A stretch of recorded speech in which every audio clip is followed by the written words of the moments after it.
OnePlus உடைய Nord 5 அப்புறமா Nord 5 CE இது ரெண்டுமே வந்து லான்ச் வந்து பண்ணிட்டாங்க. OnePlus உடைய Nord 5 வந்து பாத்தீங்கன்னா Snapdragon உடைய 8s Gen 3 தான் வரப்போகுது. கடைசியா போன வருஷத்துல இருந்து இது வந்து கொஞ்சம் சக்சஸர் அப்படின்ற மாதிரியே வந்து சொல்லலாம். 7 Plus Gen 3 ல இருந்து வந்து பாத்தீங்கன்னா 8s Gen 3 வந்து பாத்தீங்கன்னா உங்களுக்கு GPU வைஸ் கண்டிப்பா வந்து பர்ஃபார்மன்ஸ்ல கொஞ்சம் இன்க்ரீஸ் இருக்கதா போகுது. CPU wise more or less வந்து ஈக்குவலா தான் வந்து இருக்கும். அது மட்டும் இல்லாம வந்து பாத்தீங்கன்னா பேட்டரி லைஃப் வந்து பாத்தீங்கன்னா 6800 mAh வந்து பேட்டரி வந்து கொடுத்துருக்காங்க. ஆனா ஃபாஸ்ட் சார்ஜிங்ல கொஞ்சம் டவுன் கிரேட் வந்து பண்ணிருக்காங்க. 100 வாட்ஸ்ல இருந்து வந்து பாத்தீங்கன்னா 80 வாட்ஸ்க்கு வந்து எடுத்துட்டு வந்திருக்காங்க. அது மட்டும் இல்லாம 6.8 இன்ச்சுக்கான முன்னாடி வந்து பாத்தீங்கன்னா 120 ஹெர்ட்ஸ் இருந்துச்சு, இப்போ வந்து 144 ஹெர்ட்ஸ் வந்து இருக்க போது. அது மட்டும் இல்லாம வந்து பாத்தீங்கன்னா போன வாட்டி வந்து மெட்டல் பில்ட் வந்து கொடுத்துருந்தாங்க. இந்த வாட்டி வந்து பாத்தீங்கன்னா கிளாஸ் சாண்ட்விச் டிசைன், ஆனா பிளாஸ்டிக் ஃப்ரேம்ஸ் வந்து இருக்க போது. அது கொஞ்சம் நிறைய பேருக்கு என்னடா பிரீமியம் வந்து கொஞ்சம் டவுன் கிரேட் பண்ணிட்டீங்களே அப்படின்ற மாதிரி இருக்கும். போன வாட்டி அலர்ட் ஸ்லைடர் இருந்துச்சு, இந்த வாட்டி வந்து பிளஸ் கீ அப்படின்ற மாதிரி ஒரு பிளஸ் கீ, ஏன்னா அவங்க தான் அலர்ட் ஸ்லைடர் தூக்கிட்டு தான் அதை பிளஸ் கீன்னு எடுத்துட்டு வந்திருக்காங்க. அந்த பிளஸ் கீ வந்து இதுல வந்து எடுத்துட்டு வந்திருக்காங்க.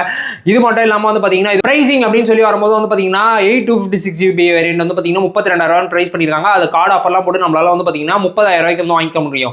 அதுக்கப்புறமா பெரிய டிஃபரன்ஸ் அப்படின்னு சொல்லணும்னா Nord 4ல இருந்து Nord 5 கேமரா செட்டப்ல தான் சொல்லணும். ஏன்னா பிரைமரி ஒரு 50 மெகாபிக்சல், அதுக்கு ஒரு அல்ட்ரா வைட் வந்து 8 மெகாபிக்சல் அப்படின்னு தான் கொடுத்துருந்தாங்க. ஆனா செல்ஃபில வந்து பாத்தீங்கன்னா பெரிய அப்டேட் வந்து பண்ணிருக்காங்க. ஏன்னா ஒரு 50 மெகாபிக்சலுக்கான செல்ஃபி கேமரா ஆட்டோ ஃபோக்கஸோட இருக்கு அப்படின்ற போது வந்து பாத்தீங்கன்னா அதுல எடுக்கிற போட்டோஸ்லாம் கண்டிப்பா வந்து நல்லா இருக்கணும். ரொம்ப நாளா OnePlus அந்த ஒரு 16 மெகாபிக்சல் கேமரா வச்சு சுத்திட்டே இருந்தாங்க. அதை அப்படியே தூக்கி போட்டு ஒரேடியா 50 வந்துட்டாங்களே அப்படின்னு சந்தோஷப்படுற மாதிரி தான் வந்து இருக்கு.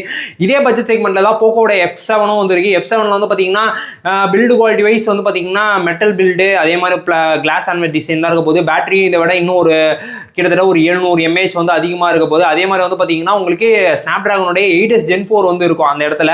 இப்போ நீங்க வந்து சொல்லுங்க, எனக்கு அந்த பிளஸ் கீ அதுக்கடுத்து செல்ஃபி நிறைய எடுப்பேன், எனக்கு வந்து 8s Gen 3 இருந்தாலே ஓகேன்னு சொல்லிட்டு Nord 5 சூஸ் பண்ணுவீங்களா? இல்ல எனக்கு வந்து கேமரா டீசெண்டா இருந்தா போதும், எனக்கு வந்து பாத்தீங்கன்னா 8s Gen 4 தான் வேணும், அதே மாதிரி வந்து பாத்தீங்கன்னா கிளாஸ் சாண்ட்விச்ல எனக்கு அந்த மெட்டல் ஃப்ரேம் தான் வேணும் அப்படின்னு இல்ல எனக்கு இன்னும் ஹையர் பேட்டரி வேணும் அப்படின்னு சொல்லிட்டுலாம் நீங்க போக்கோட F7 சூஸ் பண்ணுவீங்களா இந்த 30,000 பட்ஜெட் செக்மெண்ட்ல அப்படின்றத மறக்காம கீழே கமெண்ட்ஸ்ல சொல்லுங்க.